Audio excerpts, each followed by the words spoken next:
O que você vai ouvir hoje parece mais o roteiro de um suspense psicológico sombrio do que uma aula de história. Nós vamos contar sobre o dia em que a guerra se transformou em um moedor de carne matematicamente calculado. Você vai descobrir como um rei, a quem os historiadores chamam de sociopata genial, usou seus próprios guerreiros de elite como isca viva, proibindo-os de se defender sob uma chuva de flechas. Por que o lendário Ricardo Coração de Leão obrigou seu exército a suportar humilhação e morte, apenas observando tudo isso? Como apenas 17 minutos de fúria conseguiram destruir o mito da invencibilidade do Oriente? E o que fez o sultão Saladino, o maior inimigo do cristianismo, enviar gelo e frutas ao seu adversário moribundo em vez de assassinos? Neste vídeo, vamos analisar uma tática que beira a loucura. Desde o desembarque suicida de um punhado de homens direto no mar diante de um exército de milhares, até o momento em que o rei cavalgou sozinho em direção à tropa inimiga e começou a comer pão tranquilamente, paralisando 30.000 soldados apenas com sua presença. Assista até o fim para entender como o massacre mais cruel da Idade Média terminou não com um triunfo, mas com um funeral pago com dívidas e os cofres vazios do maior imperador.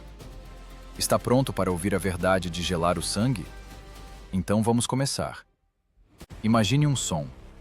Não o tinir de espadas, não um grito de guerra, mas o som de chuva. Um batuque monótono e incessante de gotas em um telhado de zinco. Só que não é água, é ferro. Milhares de flechas batem a cada minuto nos escudos, elmos e cotas de malha. Você não pode levantar a cabeça. Você não pode apertar o passo. Você nem sequer pode revidar. Você apenas caminha, hora após hora, dia após dia. Bem-vindo à marcha mais terrível da história medieval. Esta não é uma história sobre cavaleiros nobres. Esqueça os contos de honra. O que aconteceu na costa da Palestina em agosto de 1191 não foi guerra. Foi uma tortura psicológica sofisticada e sádica, estendida por 100 quilômetros de estrada. Dois homens decidiam o destino do mundo. De um lado, Ricardo, que mais tarde seria chamado de Coração de Leão. Não aquele herói romântico das ilustrações, mas um sociopata de 2 metros de altura, com um faro tático genial. Um homem que transformou a guerra em uma equação matemática. Do outro, Saladino, o sultão que unificou o Oriente. Intelectual, estrategista, um homem acostumado a ver seus inimigos quebrarem antes mesmo do início da batalha. Mas aqui, na estrada calcinada pelo sol, encontrou um obstáculo intransponível. O cenário é simples e terrível. O exército dos cruzados move-se como uma fita estreita ao longo do mar. À esquerda, a água, única amiga e salvação, onde navegam os navios com suprimentos. À direita, dunas de areia e florestas repletas de morte. Saladino montou a armadilha perfeita. Ele não atacou de frente. Para que perder homens se você pode deixar o sol e as flechas fazerem todo o trabalho sujo? Imagine que você está vestindo 30 quilos de ferro. Por baixo da cota de malha, um gibão acolchoado grosso, encharcado de suor que não seca há semanas. A temperatura na sombra ultrapassa os 40 graus. Mas aqui não há sombra.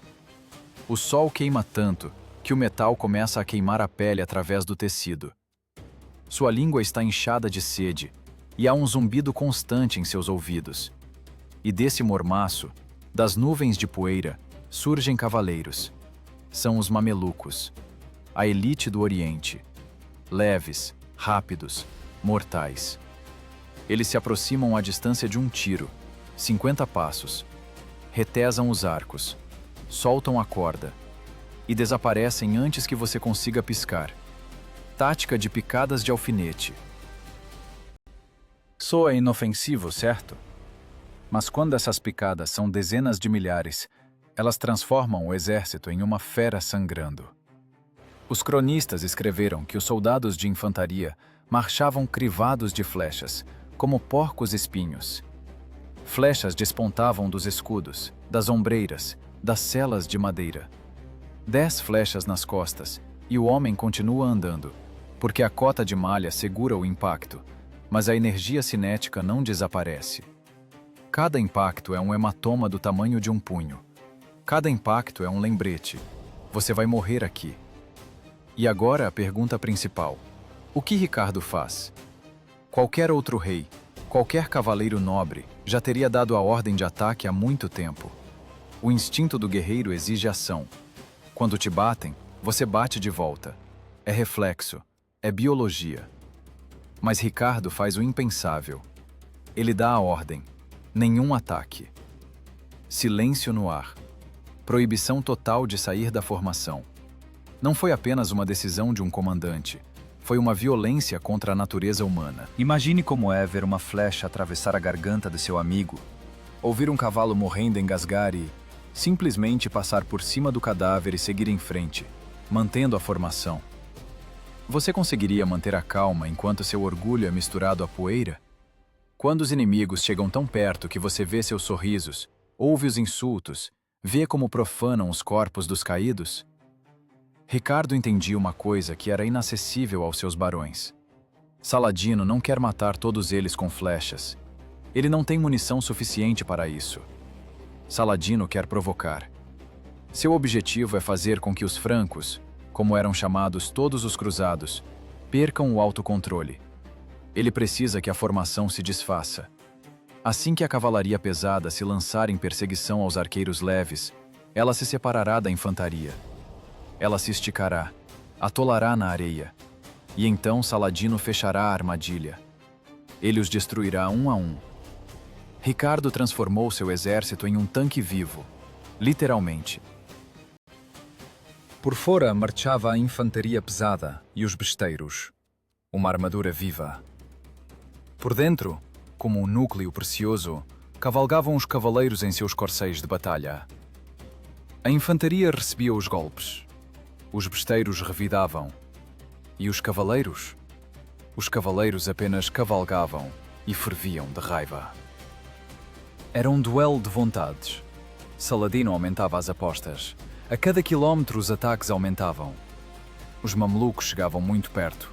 Já não atiravam com arcos, mas lançavam dardos, tentando abrir uma brecha na parede de escudos.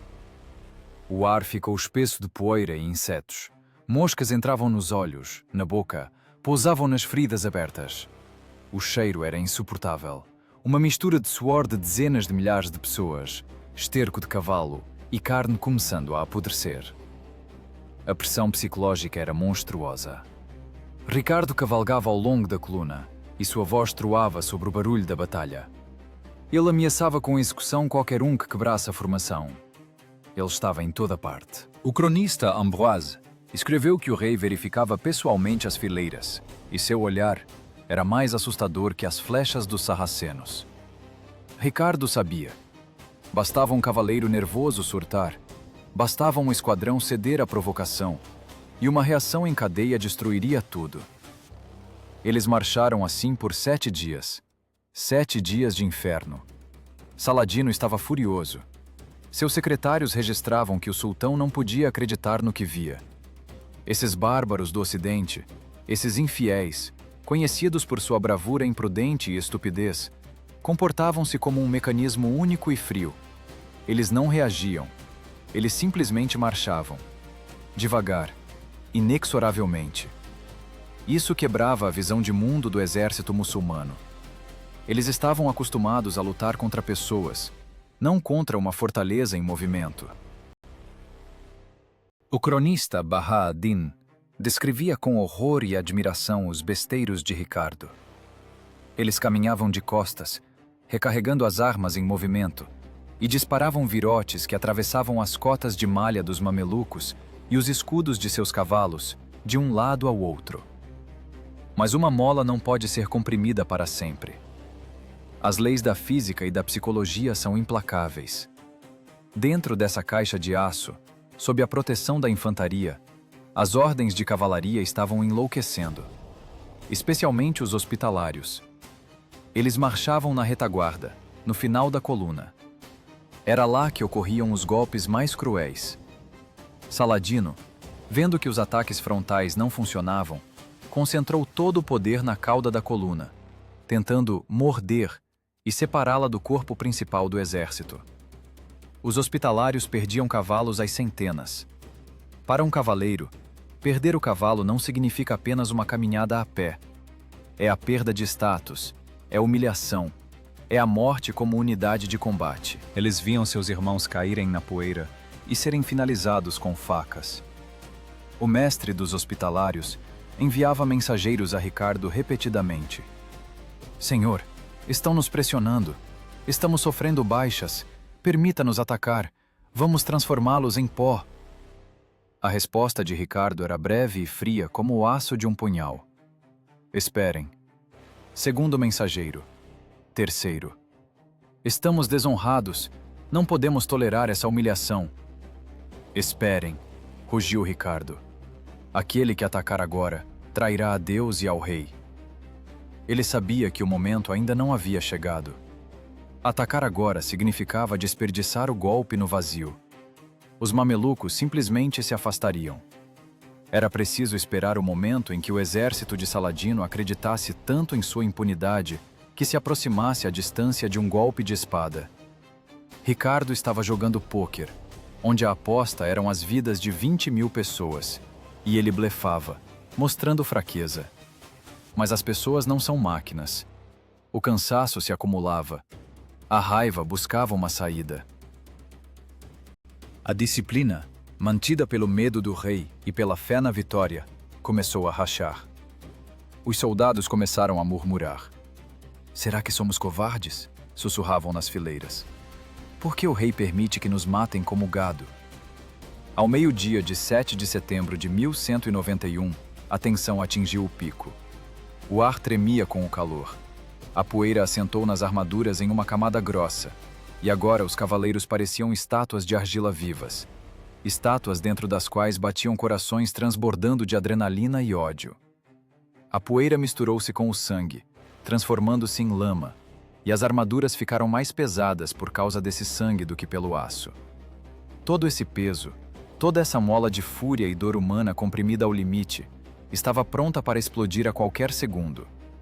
E Ricardo, o grande tático, pela primeira vez em toda a campanha, corria o risco de perder o controle sobre seu próprio exército. Esse peso puxava não apenas para o chão, puxava o exército para a armadilha mortal das florestas de Arsuf, onde as sombras ficavam mais longas e a esperança mais curta. Você já tentou ficar sentado em um carro fechado sob o sol escaldante sem ar-condicionado? Agora imagine que esse carro é feito de ferro, envolve seu corpo firmemente e você não pode sair. Dentro do elmo, a temperatura subia para 60 graus. O cérebro literalmente começava a ferver. As pessoas não caíam pelas flechas. Elas caíam porque seus corpos se recusavam a viver naquele inferno. Derrame, insolação, parada cardíaca. O cavaleiro simplesmente deslizava silenciosamente da cela e morria na poeira, sem ter sofrido um arranhão. Era a matemática da morte. Saladino sabia. Ele nem precisava entrar em combate para vencer. O sol da Palestina era seu melhor general. Mas o mais terrível era o som. Não gritos, não ordens, mas o interminável e enlouquecedor batuque de tambores e símbolos. Os músicos de Saladino cavalgavam logo atrás dos arqueiros.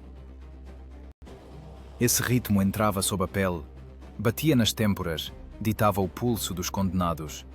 Bum, bum, bum. Um ataque psicológico que causaria inveja aos exércitos modernos. Eles não davam aos cruzados nem um segundo de silêncio, nem um segundo para organizar os pensamentos. Olhem para a retaguarda. Lá, bem no final da coluna, desenrolava-se uma verdadeira tragédia. Lá marchavam os hospitalários. Esses homens eram a elite, monges guerreiros, que fizeram votos de pobreza, castidade e obediência. Mas agora sua obediência estava sendo testada até o limite. Os mamelucos avançavam sobre eles como uma alcateia de lobos sobre um búfalo isolado. Aproximavam-se tanto que os cavaleiros viam o branco de seus olhos. As flechas atingiam as ancas dos cavalos. O cavalo para um cavaleiro não é transporte, é vida. Um cavaleiro sem cavalo é apenas uma lata de conserva, lenta e inútil. E os cavalos morriam. Eles relinchavam, debatiam-se em agonia, bagunçando a formação. Os hospitalários viam seus preciosos cavalos de batalha, que custavam fortunas, transformarem-se em pedaços de carne. O mestre dos hospitalários, Garnier de Nablus, estava à beira da loucura. Imagine o estado dele. Ele é responsável por seus irmãos. Ele vê sua ordem sendo destruída metódica e impunemente. E ele não pode fazer nada. Ele está proibido de responder. Ele envia um mensageiro ao rei, de novo. Senhor, eles estão abusando, estão puxando nossas barbas, os cavalos estão caindo. Permita-nos dar meia volta e varrer essa sujeira. Ricardo cavalga no centro, imperturbável como uma rocha. Ele ouve esse grito de desespero, mas ele vê o que Garnier não vê. Olhe para o mapa com os olhos de Ricardo. O exército de Saladino ainda está frouxo. Ele flui como água, pronto para recuar ao primeiro golpe. Se atacar agora, o golpe atingirá o vazio.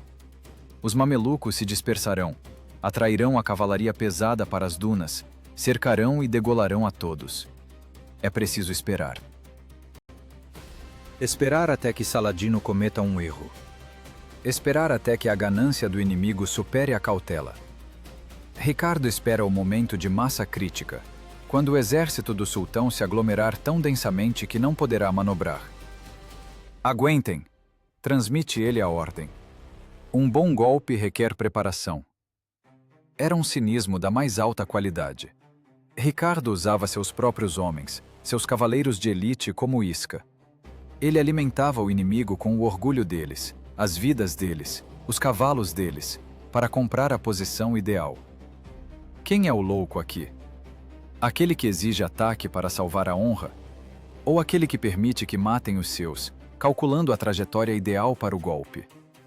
No meio do dia de 7 de setembro, os nervos vibravam como uma corda esticada demais. Saladino, vendo a passividade dos francos, decidiu que eles estavam quebrados, que eles estavam com medo. Ele deu a ordem fatal. O exército muçulmano aproximou-se totalmente. Flanco direito, flanco esquerdo, centro. Eles apertaram a coluna dos cruzados como em um torno. 20.000 arqueiros e cavaleiros chegaram à distância de um arremesso de lança. Agora as flechas não caíam em arco. Elas batiam em tiro direto. A força de penetração aumentou muitas vezes. Escudos rachavam. Homens caíam às dezenas. Ambroise, o cronista que marchava naquela formação, escreveu: não havia um único homem em cujo corpo ou armadura não tivesse se cravado o ferrão do inimigo. Nesse momento, o tempo desacelerou. Você sente isso? O momento antes da explosão, quando o ar fica denso como água. Garnier de Nablus não podia mais suportar. São Jorge! Rugiu ele, olhando para mais um cavalo caído. Vamos permitir que matem a todos nós como gado no matadouro? Que vergonha para nós! Que vergonha para o cristianismo se não lavarmos isso com sangue! Vocês entendem o que acontece na cabeça de um soldado quando o instinto de autopreservação entra em conflito com a ordem? A disciplina é uma fina camada de gelo. Sob ela, um oceano de adrenalina se agita. E agora o gelo rachou. Ricardo galopava em direção à cauda da coluna, sentindo que algo estava errado. Ele queria conter pessoalmente os hospitalários. Ele sabia que faltavam apenas alguns quilômetros para o local ideal de ataque, para os jardins de Arsuf. Mais 1 hora de paciência. Apenas 1 hora. Mas a história não liga para os planos dos reis. A história é feita de acasos e colapsos humanos. Olhem para esta cena. 2 cavaleiros. Não grandes lordes, não heróis de baladas. O marechal dos hospitalários e um certo Balduin de Carron. Apenas 2 homens cuja paciência acabou, que perderam a cabeça. Eles não combinaram, eles apenas se olharam.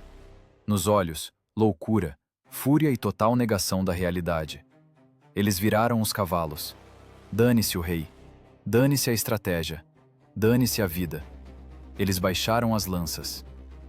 São Jorge! Esse grito rasgou a disciplina como um pano podre. Não foi uma ordem. Foi um grito da alma. 2 cavaleiros romperam a formação e se lançaram direto no meio do exército de 30.000 inimigos.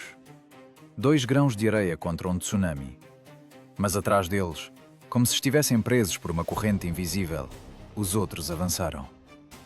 Primeiro uma dezena, depois uma centena, depois toda a retaguarda. O plano de Ricardo desmoronou em um segundo. A formação quebrou. A avalanche começou e era impossível pará-la. A poeira subiu em uma coluna, escondendo o sol. O sangue subiu à cabeça. O que deveria ter sido uma manobra organizada transformou-se em um desastre natural. A mola que Ricardo comprimiu por 7 dias estourou e os estilhaços voaram para todos os lados. Era um som de fazer o sangue de qualquer comandante gelar nas veias. O som da disciplina desmoronando. Como o estalo de uma espinha dorsal se quebrando. Primeiro 2, depois uma dezena, depois centenas. O plano de Ricardo, essa obra-prima da engenharia militar na qual ele trabalhou por meses, desfez-se em pó diante de seus olhos. Vocês precisam entender todo o horror da situação para o rei. Ricardo é um maníaco por controle. Ele tem tudo calculado. Ele tem cada besteiro sabendo seu setor, cada cavaleiro sabendo seu lugar na fila para beber água. Ele preparava uma sinfonia de destruição, um ataque simultâneo de todo o exército ao sinal de 6 trombetas, um martelo único e esmagador que só deveria cair quando ele, Ricardo, desse o sinal. Mas em vez disso, ele vê o caos. Os hospitalários na cauda da coluna surtaram. Não foi um ataque heróico sobre o qual os menestréis depois compõem canções. Foi um colapso nervoso, psicose. O marechal da ordem e seu companheiro simplesmente não aguentaram a pressão. Atrás deles, como um rebanho entregue ao pânico, os outros irmãos avançaram. E atrás deles, os destacamentos franceses que marchavam ao lado. A formação está rompida. A infantaria ficou sem cobertura. A cavalaria pesada, a principal força de ataque, corre para o ataque sem ordem, sem apoio, direto para o saco preparado por Saladino. É uma catástrofe. Nos manuais de tática, isso se chama perda de comando. Normalmente, segue-se o cerco e o massacre. Saladino, observando isso da colina, deve ter sorrido. Alá é grande. Os tolos francos fizeram exatamente o que ele esperou por 7 dias. Eles perderam a cabeça. Agora seus cavaleiros leves recuarão, esticarão essa multidão louca pelas dunas e os fuzilarão como perdizes. O que Ricardo faz? Ele tem, talvez, 3 segundos para decidir. 3 segundos que separam o triunfo da aniquilação total da Terceira Cruzada. Se ele tentar parar o ataque, apenas trará ainda mais confusão. Metade do exército vai parar, metade continuará o movimento. Eles serão massacrados em partes. Se ele esperar, os hospitalários morrerão sozinhos. Nesse momento, Ricardo Coração de Leão faz o que distingue um grande comandante de um apenas bom. Ele não tenta restaurar a ordem, ele lidera o caos. Ele entende, o erro já foi cometido, não pode ser corrigido, mas pode ser amplificado. Pode se transformar essa largada falsa em uma loucura total e avassaladora, para a qual o inimigo não está preparado justamente por sua ilógica. Ricardo espora o cavalo. Toquem! Ruge ele para os trombeteiros. Toquem o ataque para todos!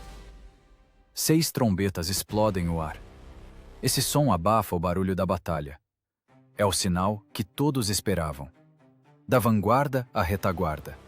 Os templários na cabeça da coluna, os bretões, os angevinos, os poitevinos. Todos que por 7 dias engoliram poeira e humilhação, ouvem esse chamado. Imagine uma mola.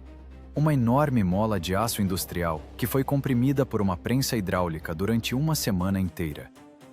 Comprimida a ponto de o metal começar a ficar azul de tensão. E de repente, a prensa foi removida. Toda a linha dos cruzados, estendida por quilômetros, vira instantaneamente para a esquerda, em direção ao mar de areia e inimigos.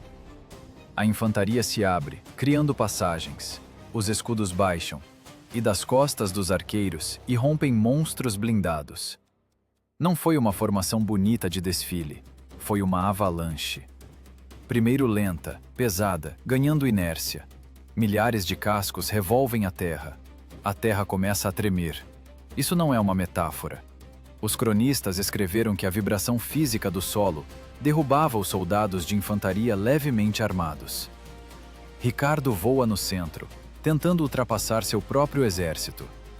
Agora ele não é o estrategista. Agora ele é a ponta da lança. Ele deve dar um vetor a essa descarga caótica de energia. Ele vê diante de si as fileiras da infantaria muçulmana. Eles estão parados firmemente. Eles esperavam um ataque, mas não esperavam tal ataque. Eles esperavam que os francos parassem, se reorganizassem, rezassem. Mas sobre eles, avança uma parede de aço que nem tem sem frear.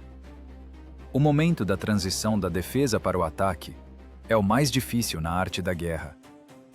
A psicologia do soldado deve mudar em uma fração de segundo. Há pouco você era a vítima, encolhido sob o escudo. E agora, você é o predador. Você é a morte. E essa transição aconteceu. A fúria acumulada sob o sol escaldante transbordou. As pessoas não gritavam orações, gritavam maldições. Eles não queriam vencer, eles queriam matar. Eles queriam vingar cada hora de sede, cada mosca, cada flecha cravada em seus companheiros.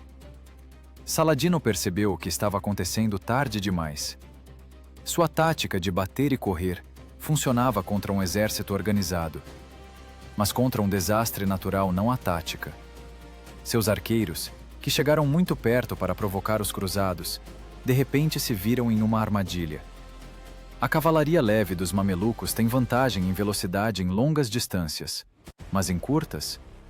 Quando um cavalo de batalha de meia tonelada, mais um cavaleiro em armadura completa, mais a inércia, acelera em sua direção, você não tem chance de virar seu leve cavalo árabe e ganhar velocidade. A física estava contra o Oriente. A distância diminuía vertiginosamente. 50 metros, 30, 10. O ar encheu-se de um estrondo semelhante a um trem se aproximando em um túnel. O tinir de metal, o resfolegar dos cavalos, os gritos de comando afundavam nesse zumbido de baixa frequência do impacto iminente. Ricardo, em seu garanhão falvel, chocou-se contra as fileiras inimigas como uma bala de canhão em uma vitrine de vidro. Era o ponto de não retorno. A estratégia morreu. Restou apenas a energia cinética. E havia tanta que poderia mover montanhas. O erro de 2 cavaleiros nervosos, multiplicado pela reação instantânea do rei, transformou-se em uma sentença de morte para o exército do sultão. A poeira levantada por milhares de cascos escondeu o sol. E neste mundo crepuscular artificial, começou um massacre que mudaria para sempre a história das guerras. O golpe foi desferido, e foi monstruoso. 17 minutos. Exatamente esse tempo foi necessário para transformar o orgulho do Oriente em um erro estatístico. Esqueça tudo o que você viu nos filmes de Hollywood, onde a cavalaria avança contra o inimigo e começa um longo e belo duelo de esgrima parado. Isso é mentira. A realidade do impacto de choque medieval não é um duelo, é física. É a terceira lei de Newton, em sua execução mais sangrenta. Imagine a equação. De um lado, 2.000 cavaleiros blindados. Cada um pesa, junto com o cavalo e o equipamento, mais de meia tonelada. Eles aceleraram até 40 km por hora. Multiplique a massa pela aceleração. Isso não é um exército. É uma locomotiva viva, composta por 1 milhão de quilos de músculos e aço. Do outro lado, a infantaria leve e a cavalaria de Saladino. Homens em vestes acolchoadas, com escudos leves de junco e couro. Eles estavam acostumados a dançar ao redor do oponente, picar com flechas, recuar. Mas você não pode recuar de uma avalanche. Você não pode esgrimir com uma locomotiva. Quando a primeira linha de templários e hospitalários atingiu as fileiras muçulmanas, o som do impacto não foi ouvido devido ao estrondo dos cascos. Houve apenas um estalo. Um estalo único e nauseante de ossos, madeira e destino se quebrando.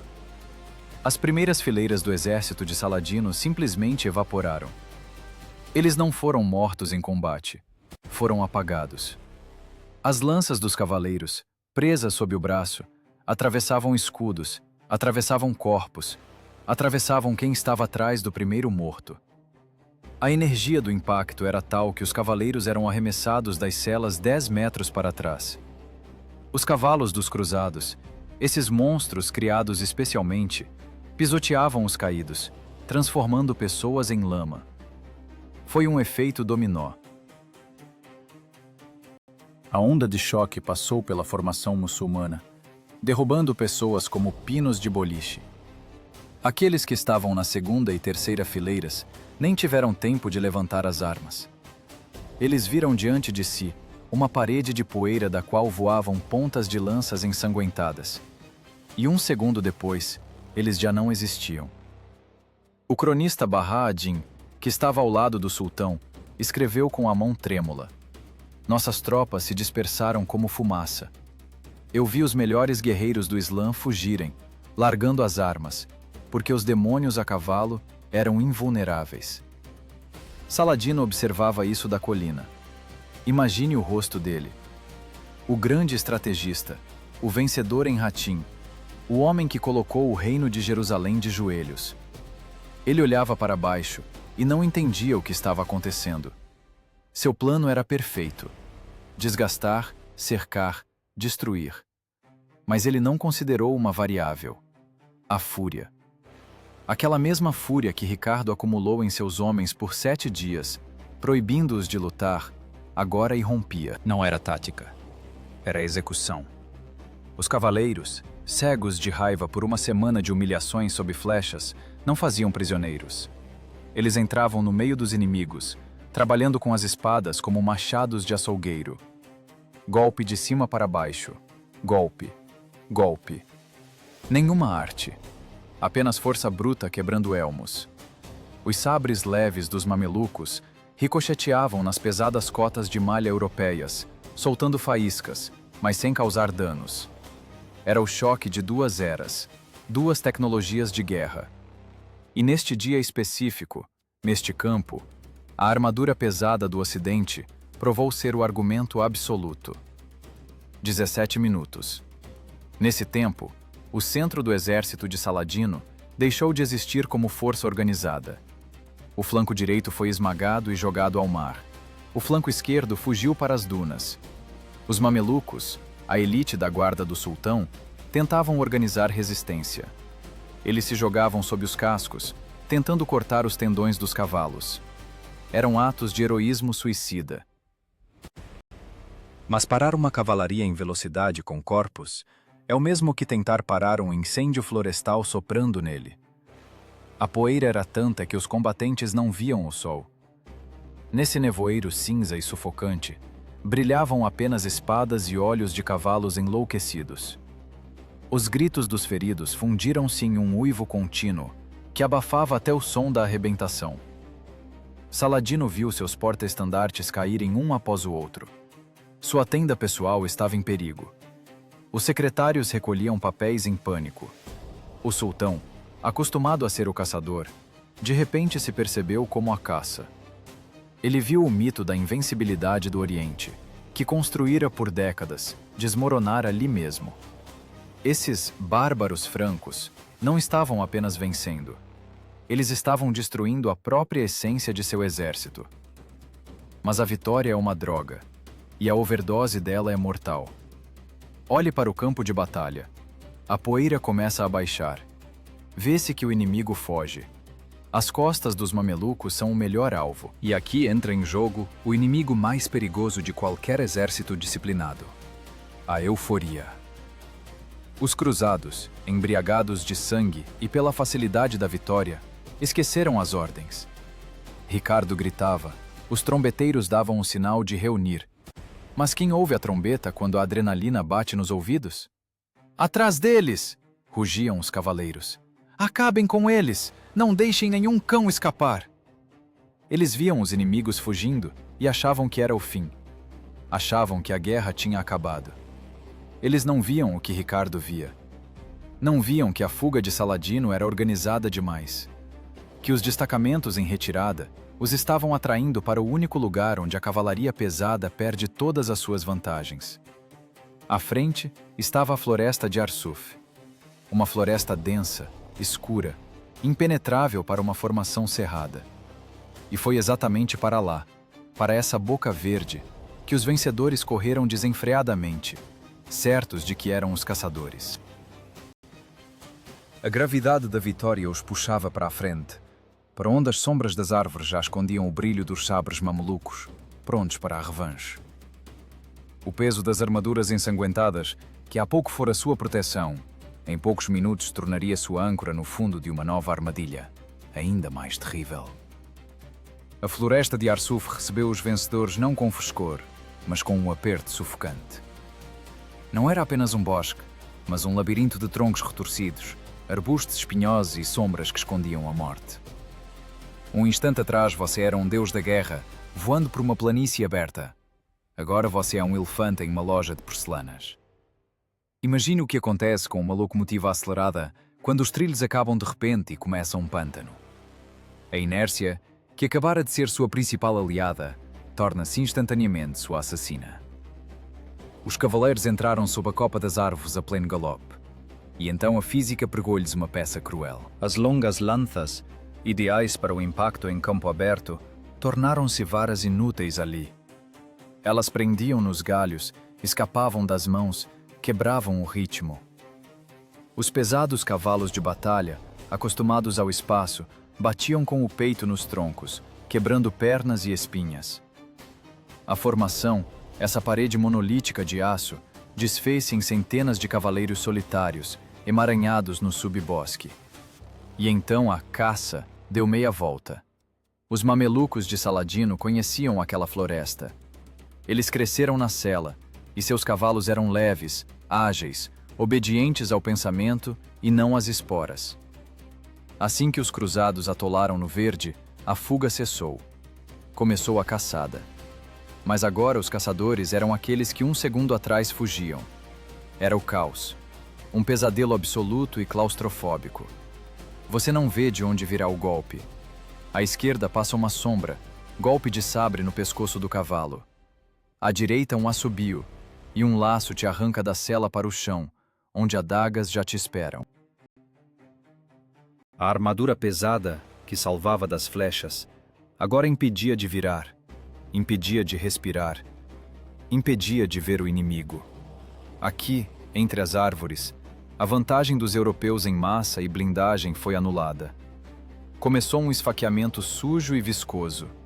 Cavaleiros que perderam os cavalos ficavam costas com costas, defendendo-se com espadas das sombras que atacavam de todos os lados.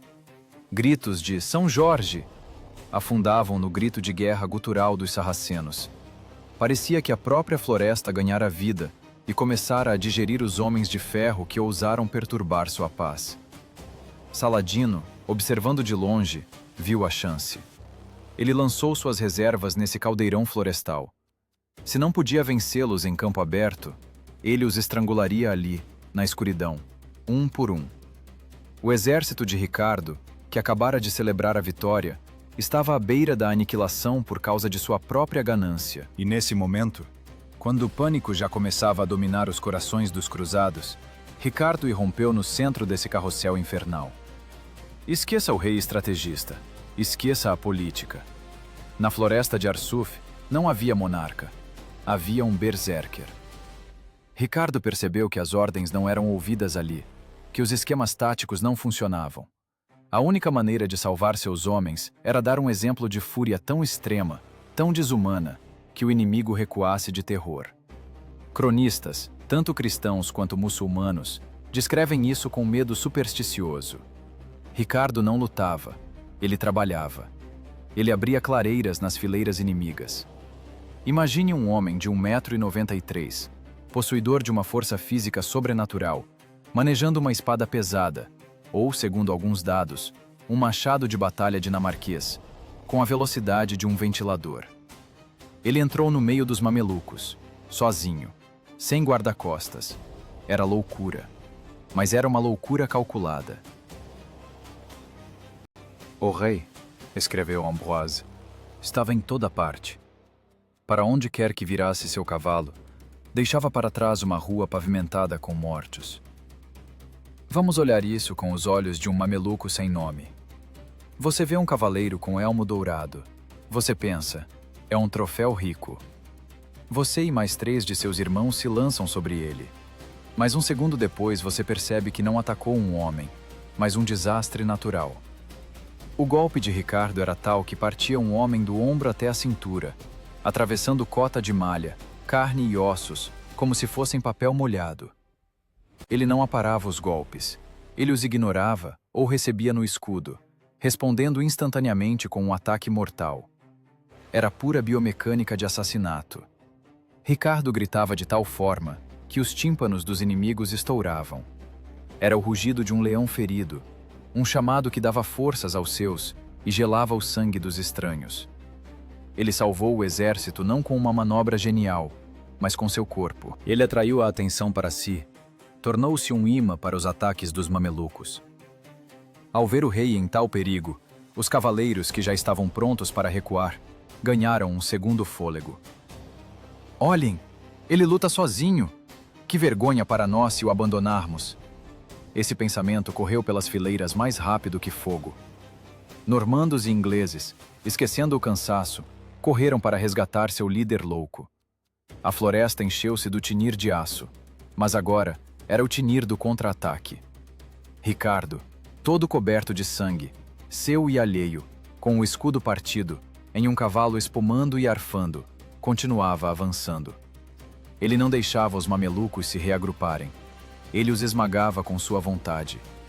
Na sombra das árvores ocorria uma transformação terrível. Saladino achou que tinha atraído os francos para uma armadilha. Mas descobriu-se que ele trancou seus melhores guerreiros em uma jaula com um predador furioso. Os mamelucos, a elite do Islã, começaram a recuar. Eles viam seus sabres quebrarem no escudo desse gigante. Viam seus companheiros voarem em pedaços com seus golpes. O misticismo entrou em cena. Começaram a acreditar que Ricardo era um ifrit, um espírito maligno que não podia ser morto com ferro. O medo é um vírus, e Ricardo era seu transmissor. Ele atravessou a floresta de ponta a ponta, saindo do outro lado, e atrás dele estendia-se um rastro de cadáveres. Ele tirou seu exército da armadilha florestal em seus ombros, literalmente abrindo caminho para a luz adentadas. Quando os cavaleiros finalmente irromperam da mata para o espaço aberto, pareciam açougueiros após o turno. As armaduras eram vermelhas, os cavalos cambaleavam, mas estavam vivos, e tinham vencido. No entanto, a batalha ainda não tinha acabado. Ricardo, respirando pesadamente, limpou o sangue da viseira. Seu olhar percorria o campo. A floresta fora atravessada, mas o exército estava desorganizado, disperso. A infantaria ficara para trás. Os flancos estavam expostos. Saladino, apesar do choque, ainda tinha reservas. E o sultão, sendo um gênio da estratégia, já preparava um novo golpe, tentando fechar a tampa do caixão sobre o rei exausto. Ricardo entendia. Apenas bravura pessoal não bastava. A força bruta o salvara na floresta, mas para sobreviver ao final, era preciso intelecto. Precisava-se de um martelo, e precisava-se de uma bigorna. Ricardo saiu da floresta como a rolha de uma garrafa de champanhe, seguida por uma espuma de sangue e ferro. Mas o champanhe estava envenenado. Os cavaleiros que irromperam na planície estavam exaustos. Seus cavalos respiravam com dificuldade. Os flancos dos animais arfavam de esforço excessivo. Espuma pingava na areia quente. A formação desfez-se. Eles venceram na floresta, mas agora estavam vulneráveis como uma tartaruga sem casco. E Saladino, essa velha raposa, viu isso. Da colina, ele observava seus mamelucos, invencíveis, recuando da mata, mas também via que os francos estavam desorganizados. Era o momento clássico da verdade. Os manuais de estratégia militar dizem: contra-ataque quando o inimigo acha que venceu. Saladino jogou na balança tudo o que lhe restava: sua reserva pessoal, sua guarda. Milhares de cavaleiros frescos que não engoliram poeira o dia todo, que esperavam exatamente esse segundo. Eles desceram a encosta, uma avalanche de carne fresca e aço, pronta para enterrar sob si os heróis cansados de Arsuf. Parecia que a história faria agora uma reviravolta de 180 graus. Os cavaleiros, paralisados na orla da floresta, viam essa parede de morte se aproximando. Eles não tinham inércia para acelerar. Não tinham formação. Era o fim. Mas eles esqueceram quem era Ricardo. E esqueceram que o exército dos cruzados não são apenas cavaleiros em armaduras brilhantes. Lembram daquele som com o qual começamos? O som da marcha? Ele não desapareceu. Enquanto os cavaleiros lutavam na floresta, a infantaria, esses trabalhadores da guerra sujos, suados e esquecidos por todos, corria atrás. Eles carregavam escudos, lanças e bestas pesadas. Eles ofegavam, amaldiçoavam tudo, mas corriam em direção ao som da batalha. E chegaram a tempo. No exato segundo em que a cavalaria de Saladino já antecipava um massacre fácil, da floresta, das brechas entre as árvores, começou a sair uma massa cinzenta. Lanceiros normandos, arqueiros ingleses, besteiros genoveses. Não era uma fuga em pânico. Era a chegada ao trabalho. Ricardo, ao ver seus soldados de infantaria, mudou instantaneamente o registro. O berserker desapareceu. Voltou o general engenheiro. Formar! Sua voz cobriu o barulho da horda que se aproximava. Infantaria nos intervalos! Lanças em posição! Foi uma improvisação nível jazz, só que tocada com instrumentos de morte. Os cavaleiros, em vez de fugir ou morrer estupidamente sozinhos, começaram a virar os cavalos. Eles formaram corredores vivos. E nesses corredores, como água nas comportas, fluiu a infantaria.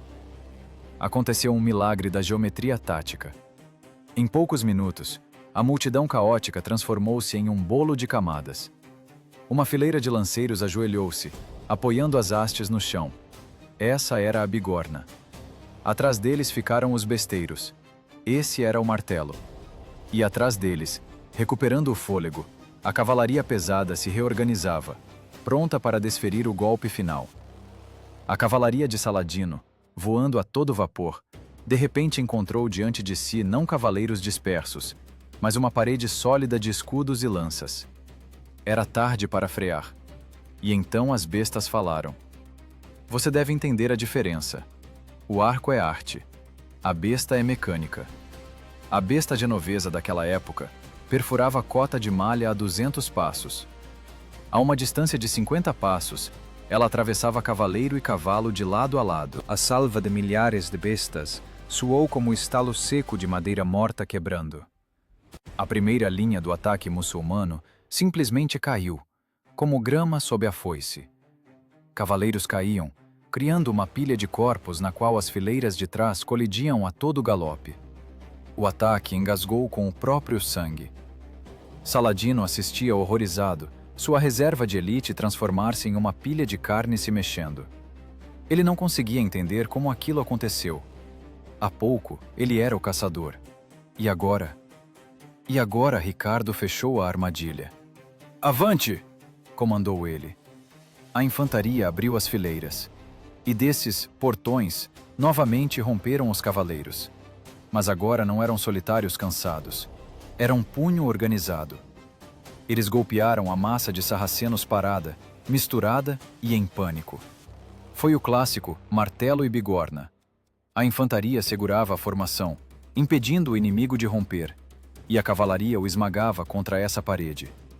Já não era uma batalha. Era uma eliminação industrial do exército. A máquina de guerra ocidental demonstrou sua principal vantagem: a combinação de tipos de tropas. O que os romanos sabiam 1000 anos atrás, Ricardo ressuscitou nas areias da Palestina. Um cavaleiro sem um soldado de infantaria é um homem morto. Um soldado de infantaria sem um cavaleiro é uma vítima. Juntos, são um organismo invencível. As reservas de Saladino foram totalmente destruídas. Aqueles que não morreram por virote ou lança foram pisoteados em pânico por seus próprios companheiros. O campo de batalha de Arsuf transformou-se no cemitério das ambições do sultão. Saladino percebeu que tudo estava acabado. O grande unificador do Islã, o homem temido de Bagdá ao Cairo, virou o cavalo e fugiu. Não foi uma retirada organizada, foi uma fuga. O cronista Imad ad-Din, secretário do sultão, deixou uma descrição dolorosa daquela noite. Ele escreveu que encontrou Saladino em sua tenda, completamente sozinho. O sultão estava sentado no tapete, com a cabeça entre as mãos. Ao redor dele reinava o caos. Servos saqueavam o comboio, soldados fugiam para o deserto. Vi lágrimas em seus olhos, escreveu Imad ad-Din. Ele não chorava pelos mortos. Ele chorava pela fé de que não podíamos ser vencidos. Ricardo não perseguiu o inimigo na escuridão. Ele sabia quando parar. Ele estava de pé entre montanhas de cadáveres, apoiado em uma espada ensanguentada. O sol poente tingia a areia de carmesim, embora ela já estivesse vermelha com o sangue de 7.000 muçulmanos mortos. As perdas dos cruzados foram de apenas centenas. Foi um triunfo, uma derrota tática completa e incondicional. O mito de que Saladino não podia ser vencido em combate aberto não foi apenas destruído. Foi pisoteado pelos cascos dos cavalos europeus. Os soldados de Ricardo exultavam, gritavam, abraçavam-se, arrancavam ricos troféus dos cadáveres. Achavam que o caminho para Jerusalém estava aberto. Achavam que amanhã entrariam na Cidade Santa. Mas Ricardo não sorria. Ele olhava para o horizonte, para onde Saladino desaparecera na escuridão. O rei entendia o que seus soldados não entendiam. Ele ganhou a batalha. Destruiu o exército. Mas não destruiu o deserto. Não destruiu as distâncias. E não destruiu a vontade de Saladino. O sultão estava derrotado, mas não quebrado. E a arma mais terrível do Oriente ainda estava por vir. Não sabres, não flechas, mas o vazio. Terra arrasada. A vitória em Arsuf foi brilhante, mas, como muitas vezes acontece na guerra, a vitória mais doce pode ser o prólogo da decepção mais amarga. A poeira baixou, revelando a terrível verdade. Matar inimigos é mais fácil do que vencer a geografia e a logística. E enquanto os soldados dividiam o ouro dos mamelucos mortos, Saladino já inventava um novo plano. Um plano onde não havia lugar para a honra, apenas fome, sede e uma guerra infinita de fantasmas. A vitória em Arsuf deveria ter sido um ponto final, mas tornou-se uma vírgula na sentença. Saladino, humilhado e derrotado, aprendeu uma lição que lhe custou 7.000 vidas. Nunca, em hipótese alguma, encontrar Ricardo em campo aberto. Se você não pode vencer o leão com garras, deve matá-lo de fome. A guerra mudou instantaneamente. Em vez do tinir de espadas, veio o silêncio. Um silêncio sinistro e vazio de terra arrasada. Você já viu como uma paisagem morre? Saladino deu uma ordem que fez chorar até seus próprios emires. Destruir tudo. Queimar as plantações. Envenenar os poços. Derrubar as fortalezas. Ele transformou a planície florida entre Arsuf e Jerusalém em uma paisagem lunar. O exército dos cruzados avançou, esperando novas batalhas, mas encontrou apenas fantasmas. Chegavam a uma aldeia e encontravam apenas cinzas onde as brasas ainda fumegavam. Aproximavam-se de um poço, atormentados pela sede, e viam que estava entupido com cadáveres de animais e coberto de terra. Era uma guerra de logística. Saladino entendeu. Ricardo tem um exército invencível, mas esse exército tem estômago. E então, a natureza decidiu jogar do lado do sultão. Começou a estação das chuvas. Esqueça o Oriente ensolarado. O inverno palestino é um inferno gelado. O céu se abriu. A chuva caía sem parar, transformando a poeira em uma argila pegajosa e gordurosa. As estradas desapareceram. Carroças pesadas com provisões atolaram até o eixo. Cavalos quebravam as pernas na lama. As armaduras, que antes brilhavam ao sol, agora cobriam-se com uma crosta ruiva de ferrugem. As coatas de malha apodreciam direto nas pessoas. Capas de lã molhavam e pesavam 10 quilos, sugando o calor dos corpos. As pessoas começaram a morrer não de flechas, mas de pneumonia e disenteria. O acampamento dos cruzados transformou-se em um hospital gigante a céu aberto, onde o único remédio era a oração, e o único som, a tosse de milhares de homens. E Saladino circulava ao redor, como um abutre. Seus destacamentos voadores atacavam os comboios, cortavam as gargantas dos que ficavam para trás e desapareciam no nevoeiro. Ele não dava combate geral. Ele apenas esperava que a podridão e a fome fizessem o que seus mamelucos não conseguiram. Mas eles marchavam, por pura teimosia, por fanatismo, pela fé de que Deus não poderia abandoná-los depois de tanto sofrimento. E eles chegaram. Beit Nuba, 12 milhas até Jerusalém. Vocês conseguem imaginar esse momento? Depois de meses de marcha, depois de batalhas, depois de doenças, os soldados subiram as colinas e viram ao longe os contornos da cidade santa. Cúpulas, muralhas, o objetivo de toda a vida deles. No acampamento começou a histeria. As pessoas caíam de joelhos direto na lama, choravam, beijavam a terra. Jerusalém! Jerusalém! Esse grito voava sobre as colinas. Eles já se viam entrando pelos portões dourados. Já sentiam o gosto da vitória. Ninguém olhava para o mapa. Ninguém contava os estoques de comida. Ninguém, exceto um homem. Ricardo estava sentado em sua tenda. Diante dele estavam os relatórios da inteligência. E esses papéis gritavam catástrofe. A matemática da guerra era impiedosa. Primeiro, Saladino envenenou todas as fontes de água ao redor da cidade. Sitiar Jerusalém no verão sem água é suicídio. Segundo, as muralhas da cidade foram reforçadas. O ataque levaria meses. Terceiro, e o mais terrível, mesmo que tomassem a cidade, não conseguiriam mantê-la. Ricardo entendia a psicologia de seus homens. A maioria dos cruzados são peregrinos com espadas. Assim que beijarem o Santo Sepulcro, considerarão sua missão cumprida e navegarão para casa. Quem ficará para defender a cidade? Um punhado de cavaleiros? Saladino simplesmente esperará os europeus partirem e voltará. E começará um novo massacre. Ricardo se viu diante da escolha mais terrível de sua vida. De um lado, a glória. Tomar Jerusalém, tornar-se uma lenda, cumprir o voto. Do outro, a responsabilidade. Salvar o exército de uma morte sem sentido em um saco de pedra. O coração dizia, ataque. A razão dizia, fuja. Ele reuniu o conselho, templários e hospitalários, barões locais que conheciam essas terras melhor que os europeus recém-chegados, confirmaram seus temores. Senhor, disse o mestre dos templários, se formos para as muralhas, cairemos em uma armadilha. Saladino cortará nossas linhas de suprimento com a costa. Morreremos de fome sob as muralhas da cidade que viemos salvar. Ricardo levantou-se. Seu rosto estava cinza. Ele sabia que agora mataria o sonho de dezenas de milhares de pessoas. Vamos voltar, disse ele. O silêncio foi mais assustador que o estrondo da batalha de Arsuf. Quando a ordem foi anunciada às tropas, o acampamento explodiu. Não foi um murmúrio, foi um motim. Traidor! Gritavam às suas costas. Covarde! Pessoas que ontem o idolatravam como um semideus, agora cuspiam em seu rastro.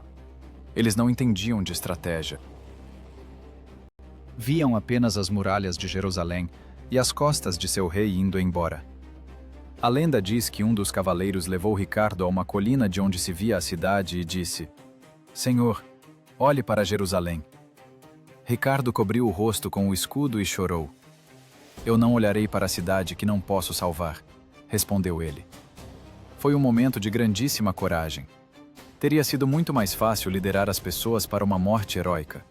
Muito mais difícil foi tomar a decisão que preservaria suas vidas ao custo da própria reputação. Ricardo escolheu a vergonha para salvar o exército. Ele sacrificou seu ego pela lógica. Quem é o verdadeiro herói aqui? Aquele que morre lindamente por um símbolo? Ou aquele que vive com a marca de traidor, mas preserva vidas? A retirada foi terrível. O exército se decompunha em marcha. A disciplina, mantida pelo objetivo, desmoronou. Soldados desertavam às centenas. Caminhavam de volta para a costa, pela mesma lama, mas agora sem esperança. Era um cortejo fúnebre. Ricardo cavalgava na retaguarda, mais sombrio que uma nuvem. Ele sabia que seu nome seria amaldiçoado em cada taverna da Europa. Sabia que Filipe da França, seu eterno rival, usaria isso contra ele. Mas ele estava certo. Saladino, ao saber da retirada, suspirou aliviado. Ele sabia que teria perdido o cerco. Ricardo, com sua decisão covarde, privou o sultão da vitória principal, a destruição total do exército cristão. Os cruzados voltaram para a costa, para Jafa e Acre. Derrotados, zangados, decepcionados. A guerra chegou a um impasse. Ricardo entendia que precisava partir. Na Inglaterra, seu irmão João tomava o poder. A França mordia suas terras. O tempo trabalhava contra ele. Ele começou a se preparar para partir. As galés eram carregadas com suprimentos. Cavaleiros limpavam as armaduras, preparando-se para a longa viagem para casa. Parecia que a história da Terceira Cruzada terminava nessa nota menor. Um fim inglório para uma grande expedição. Mas Saladino cometeu um erro. Ao ver que Ricardo fazia as malas, o sultão decidiu desferir um último e humilhante golpe. Ele decidiu tomar Jafa, a principal base dos cruzados, enquanto o rei estava ocupado com os preparativos. Deveria ter sido um passeio fácil. A cidade estava quase sem defesa. Muralhas destruídas. A guarnição dormia. Saladino não sabia uma coisa. Não se deve acordar uma fera que já se conformou em ir para a jaula. Ao atacar Jafa, ele não apenas tomou a cidade. Ele puxou o gatilho que desencadeou a cadeia de eventos mais loucos e irreais desta guerra.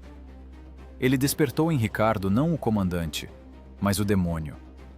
E esse demônio já olhava para o mar, mas agora se virou de volta. Imagine o cheiro do mar misturado com o cheiro de queimado.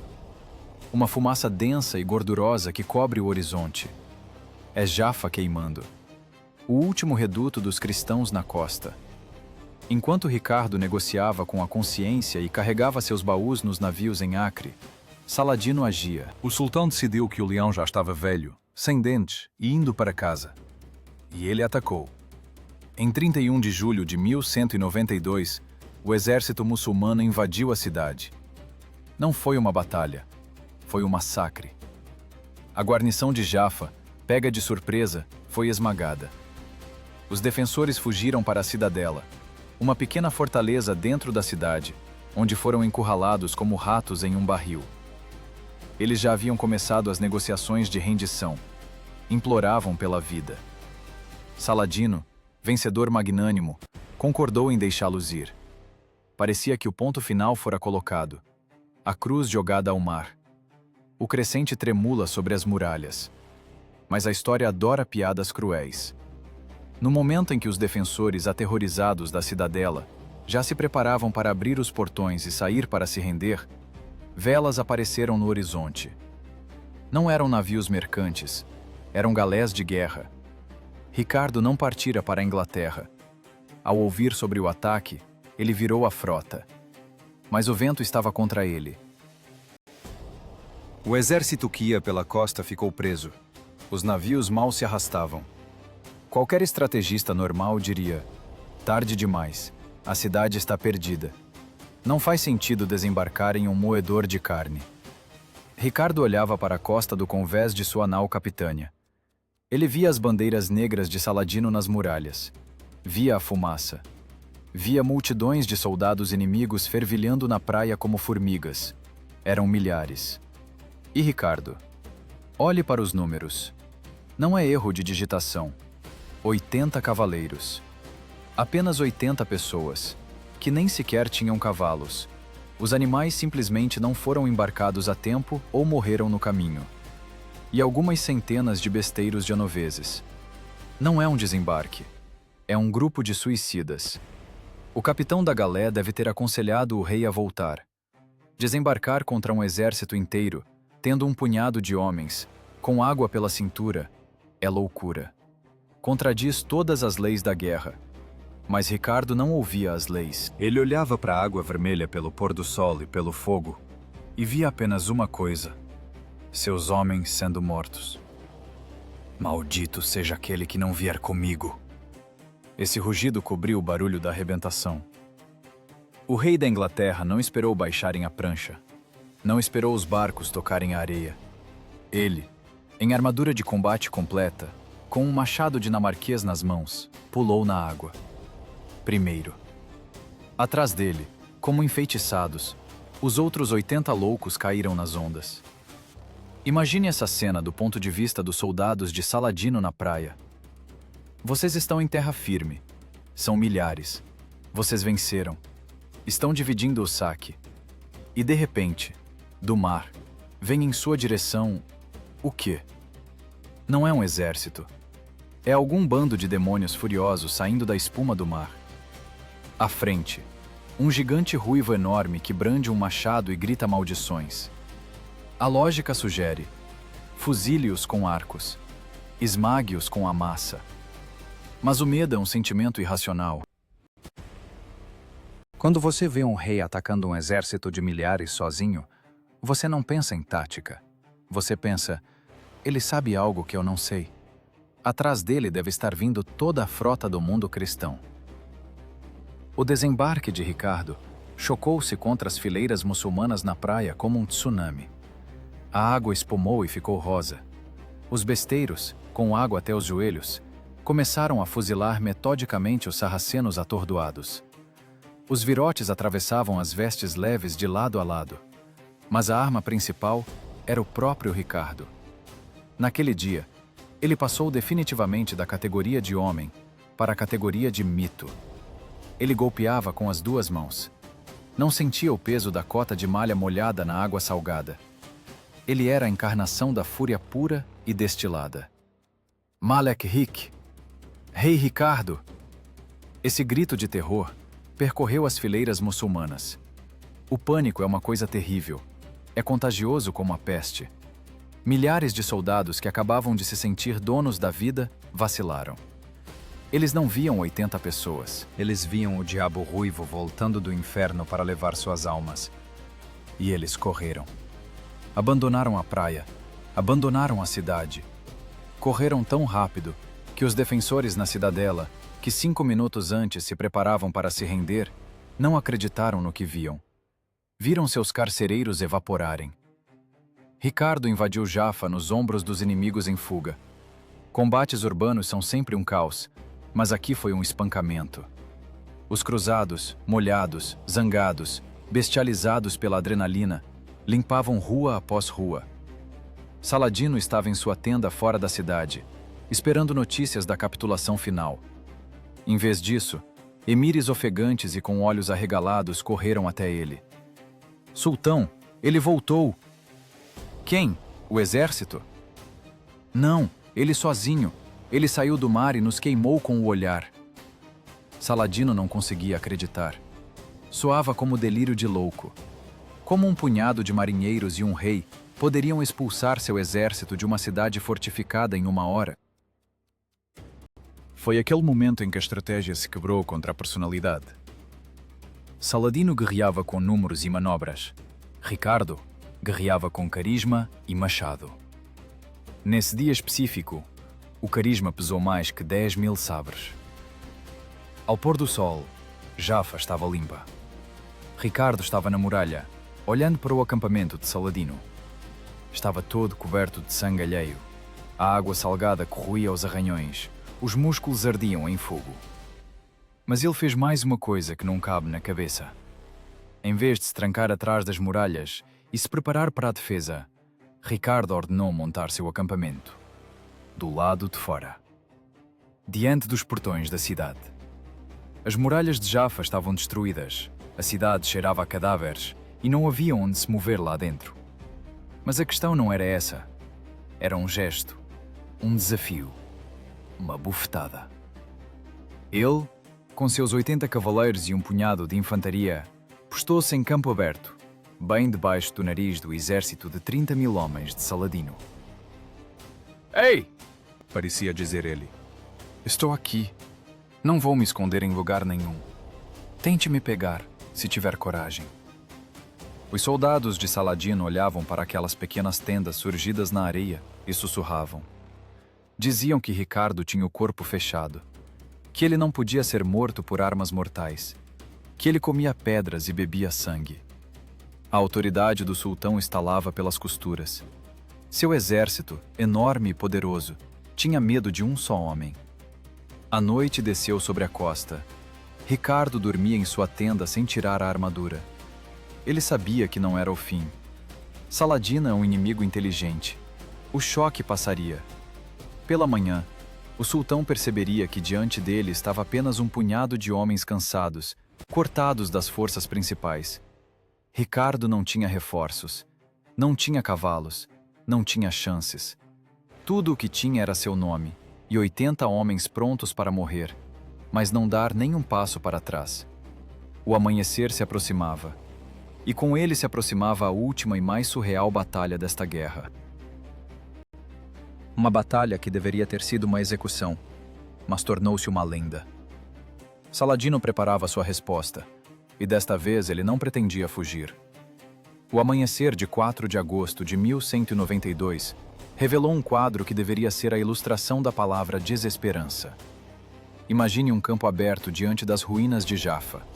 De um lado, um oceano de cavaleiros, 30.000 sabres, uma floresta de bandeiras estendendo-se além do horizonte, 7 corpos de mamelucos alinhados para um único objetivo: esmagar, misturar com a areia esse punhado de insolentes. Do outro lado, uma minúscula ilha de gente. Ricardo tinha apenas cerca de 2.000 soldados de infantaria e aqueles mesmos 80 cavaleiros. Mas chamá-los de cavaleiros era apenas uma formalidade. Havia apenas uma dúzia de cavalos. Barões orgulhosos, acostumados a olhar o mundo do alto da sela, estavam na poeira, ombro a ombro com plebeus. Não era uma formação, era um ouriço vivo. Ricardo entendia. As muralhas de Jaffa estavam destruídas. Não havia onde se esconder. A única muralha que eles têm são eles mesmos. Ele ordenou aos lanceiros que se ajoelhassem sobre o joelho esquerdo, o pé da lança apoiado no chão, a ponta direcionada para o peito do cavalo, na altura do coração. Entre cada 2 lanceiros fica um besteiro. Outro fica atrás e recarrega. Era uma linha de montagem da morte. Enquanto um atira, o outro retesa a corda, sem pausas, sem confusão. Aquele que vacilar morrerá pela minha mão, antes que pela espada do sarraceno. A voz de Ricardo, rouca pelos gritos de ontem, soava como o ranger de metal. Saladino olhava aquilo da colina e não entendia. Por que eles não fogem? Por que não rezam por misericórdia? Essas pessoas estavam sob o céu aberto, cercadas por todos os lados, e mastigavam biscoitos calmamente. «Ataquem!»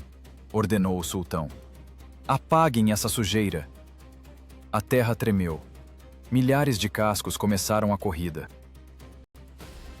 Você já ficou no caminho de um trem de carga? Sinta essa vibração nas solas das botas. O zumbido cresce, transformando-se em rugido. A poeira cobre o sol. Parece que agora essa onda simplesmente vai cobrir você com a cabeça. O instinto grita: corra! Feche os olhos! Morra! Mas o ouriço não se mexeu. Os lanceiros olhavam para a morte que se aproximava sem piscar. Os besteiros esperavam o comando. 100 metros. 50. Fogo! A salva de bestas soou como um estalo de chicote. As fileiras da frente dos mamelucos tropeçaram. Cavalos caíam, capotando, quebrando o pescoço dos cavaleiros. Mas a avalanche continuava vindo. 20 metros. 10. E então aconteceu o incrível. Os cavalos dos mamelucos pararam. Um animal não é suicida. Nenhum cavalo normal pulará de peito em uma paliçada de lâminas afiadas. Os mamelucos esporavam os cavalos, batiam com chicotes, gritavam. Mas os cavalos empinavam, raavam para os lados, quebrando a formação. Em vez de um impacto de ariete, resultou em uma confusão. A cavalaria circulava ao redor do ouriço como um cardume de tubarões, sem coragem de morder. Eles se aproximavam, lançavam dardos, gritavam maldições, tentando provocar os cruzados a quebrar a formação. "Parados!" rugia Ricardo, correndo dentro do círculo. "Mantenham a formação!" Isso continuou por horas, onda após onda. Ataque, frenagem, salva de bestas, retirada. A areia ficou ensopada de sangue de cavalo. Os besteiros trabalhavam como autômatos. Clique, assobio, impacto. Clique, assobio, impacto. Os mamelucos, melhores guerreiros do Islã, começaram a perder a coragem.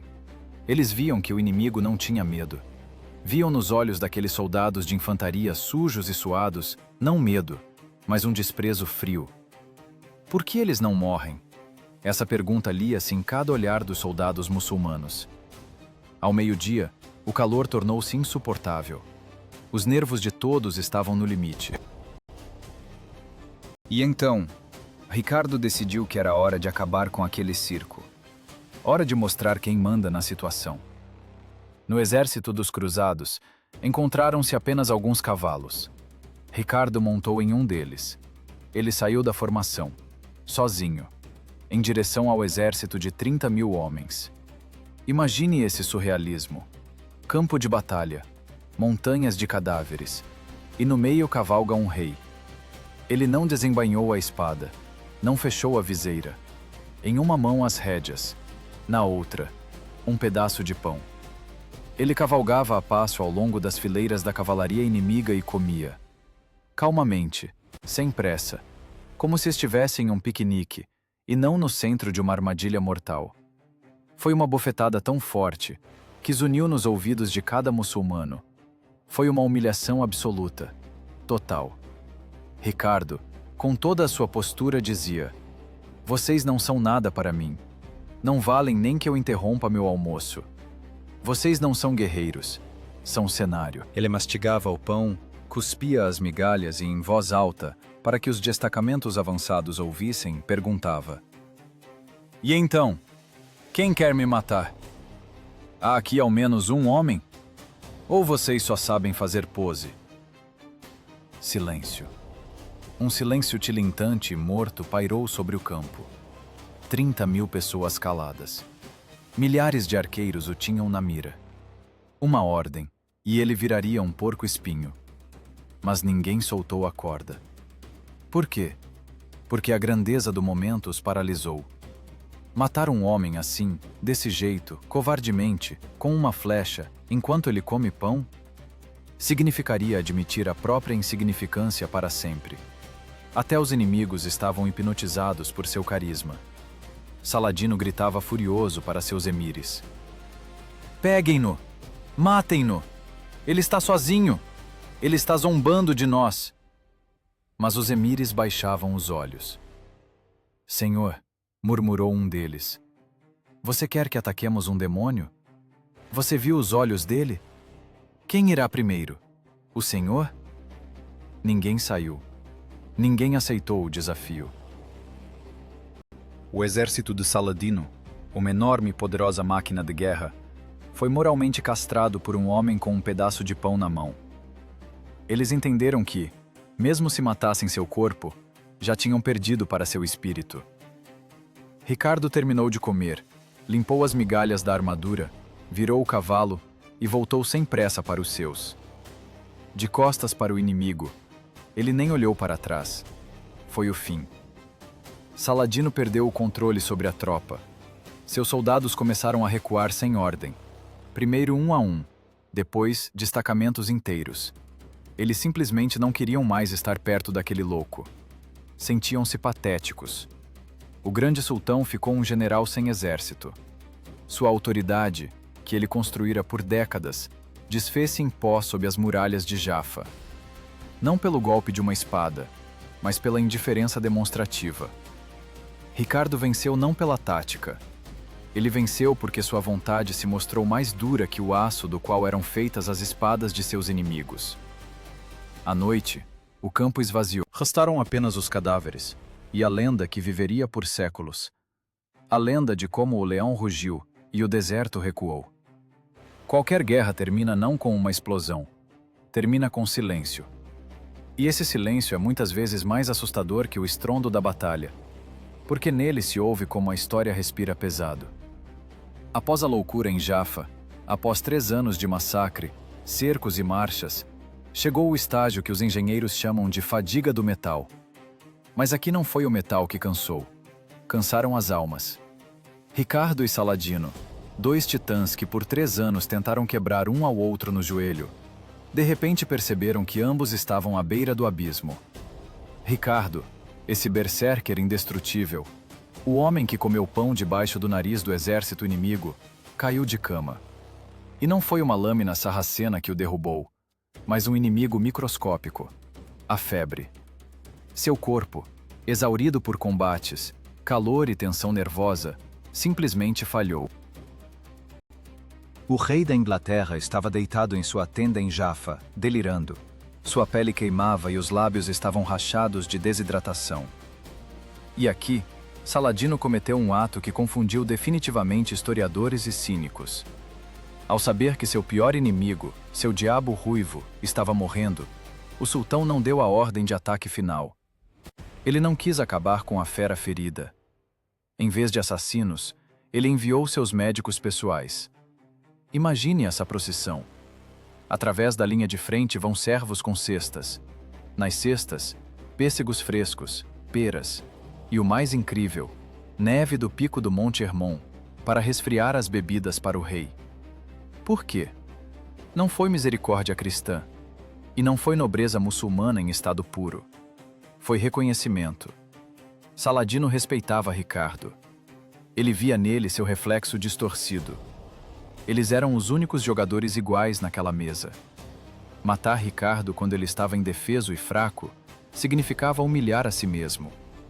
Saladino queria vencer o rei guerreiro, não um cadáver em febre. Ele é um homem tão grande, disse então Saladino aos seus emires, que se meu destino for perder esta terra, preferiria perdê-la justamente para ele, e não para qualquer outro. Foi um diálogo de 2 solidões. Eles nunca se encontraram pessoalmente, nem uma vez. Toda a sua amizade e ódio foram à distância. Trocavam golpes de espada e presentes, mas nunca se olharam nos olhos. Foi a inimizade mais estranha e íntima da história. No início de setembro de 1192, ficou claro: empate. Ricardo não pode tomar Jerusalém. Ele não tem homens nem recursos. Saladino não pode expulsar Ricardo da costa. Seu exército está desmoralizado e teme o rei inglês como ao fogo. Chegou a hora dos diplomatas. 2 de setembro, Ramla. Ricardo estava doente demais para comparecer. Saladino também não foi. O tratado foi assinado por seus representantes. Leia as condições. Não é uma capitulação. É um compromisso de 2 boxeadores exaustos que se apoiam um no outro para não cair. Jerusalém permanece sob controle muçulmano, mas garante-se aos peregrinos cristãos total segurança e livre acesso aos santuários. A guerra, iniciada pela posse de pedras, terminou com o direito de apenas olhar para essas pedras. Ricardo alcançou seu objetivo apenas pela metade. O Santo Sepulcro está aberto, mas sobre ele não tremula a bandeira com a cruz. Para um fanático, é uma derrota. Para um político, sucesso. Para um soldado, o fim do pesadelo. Mas o próprio Ricardo recusou-se a entrar na cidade. Ofereceram-lhe. Saladino convidou-o pessoalmente para fazer a peregrinação. Eu não entrarei na casa que não pude reconquistar para o meu senhor, respondeu o rei. Nessa recusa está toda a essência de Ricardo. Orgulho misturado com um senso de honra doloroso. Ele preferiu partir sem ver aquilo pelo que derramou mares de sangue, do que entrar lá como convidado do vencedor. Em 9 de outubro de 1192, a galé de Ricardo partiu das costas da Terra Santa. Ele estava na popa, olhando a costa dissolver-se na bruma, o lugar que se tornou o pico de sua glória e sua maldição. A lenda diz que ele sussurrou: ó Terra Santa, eu te confio a Deus, e prometo voltar para te libertar. Ele mentia, ou se enganava. Ele nunca voltaria. Esperam-no o cativeiro na Áustria, um resgate que arruinará a Inglaterra, guerras na França e uma morte estúpida por um virote de besta no cerco do irrelevante castelo de Chalus-Chabrol. O leão morrerá não em luta com um tigre, mas pela picada de um mosquito. E Saladino? O grande vencedor sobreviveu ao seu inimigo, que partiu apenas por 6 meses. Em março de 1193, o sultão morreu em Damasco. Uma febre, parecida com a que atormentou Ricardo, levou-o em 2 semanas. Quando seus tesoureiros abriram os baús para pagar o funeral do senhor de um império que se estendia do Nilo ao Tigre, congelaram em choque. Os baús estavam vazios. Encontraram lá um dinar de ouro e 47 dirhams de prata. O todo-poderoso Saladino doou tudo, cada moeda, cada troféu. As viúvas dos soldados, órfãos, pobres. Ele não tinha dinheiro nem para comprar a mortalha. O maior monarca do Oriente foi enterrado com dinheiro emprestado. Assim terminou esse duelo. Quem venceu? Se olharmos para o mapa, Saladino. Ele manteve Jerusalém. Se olharmos para as estatísticas de batalha, Ricardo. Ele não perdeu nenhuma batalha. Mas se olharmos mais fundo, ambos venceram. Eles criaram um mito. Mostraram ao mundo que a guerra, esse negócio mais sujo e sangrento da humanidade, pode ser conduzida com algo que lembra dignidade. Ricardo e Saladino tornaram-se reflexos no espelho um do outro. Ricardo, o Ocidente. Energia, tecnologia, fúria, agressão, franqueza. Caos acorrentado em ferro. Saladino, o Oriente.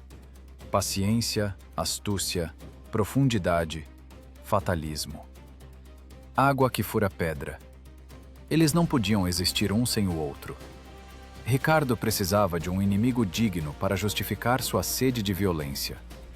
Saladino precisava de Ricardo para unir o mundo disperso do Islã diante de uma ameaça comum. Eles se odiavam, mas se respeitavam mais do que a seus aliados. Ricardo desprezava Filipe da França. Saladino não confiava em seus emires. Mas um no outro, eles acreditavam. A palavra do rei e a palavra do sultão pesavam mais que todos os selos em pergaminhos. A história apagou os nomes de quem estava ao lado. Quem se lembra dos nomes dos mestres templários? Quem se lembra dos nomes dos conselheiros do sultão? Mas os nomes de Ricardo e Saladino estão fundidos para sempre. Como os dois lados de uma mesma moeda, como o martelo e a bigorna. Séculos depois, quando Dante Alighieri escreveu sua Divina Comédia, ele colocou Saladino, muçulmano, inimigo da fé, não no inferno, mas no limbo, lugar para os não cristãos virtuosos, ao lado de Platão e Sócrates. Até para a Europa medieval, a grandeza do sultão era inegável. E no mundo árabe, Ricardo Malek Rik até hoje permanece sinônimo de força indomável. As mães assustavam as crianças com ele. Quieto, senão o Ricardo vem. Arsuf, Jaffa, Jerusalém. Tudo isso virou pó. Muralhas ruíram, impérios desapareceram. Mas restou essa lição estranha e paradoxal que eles nos ensinaram através dos séculos. A lição de que nobreza não é luxo. É a única coisa que resta do homem quando tiram sua armadura e o colocam na terra úmida. E talvez o principal resultado dessa guerra não esteja em cuja bandeira tremulava sobre a Torre de Davi, mas em uma simples verdade. Seu pior inimigo pode ser a única pessoa na terra que realmente te entende. Saladino achou que guerreava com um bárbaro, mas encontrou um igual. Ricardo achou que ia matar pagãos, mas encontrou um homem que lhe deu água quando ele estava morrendo. No final das contas, vence não aquele que luta melhor, nem aquele que suporta a dor por mais tempo. Vence aquele que, mesmo no inferno da guerra, consegue continuar sendo humano.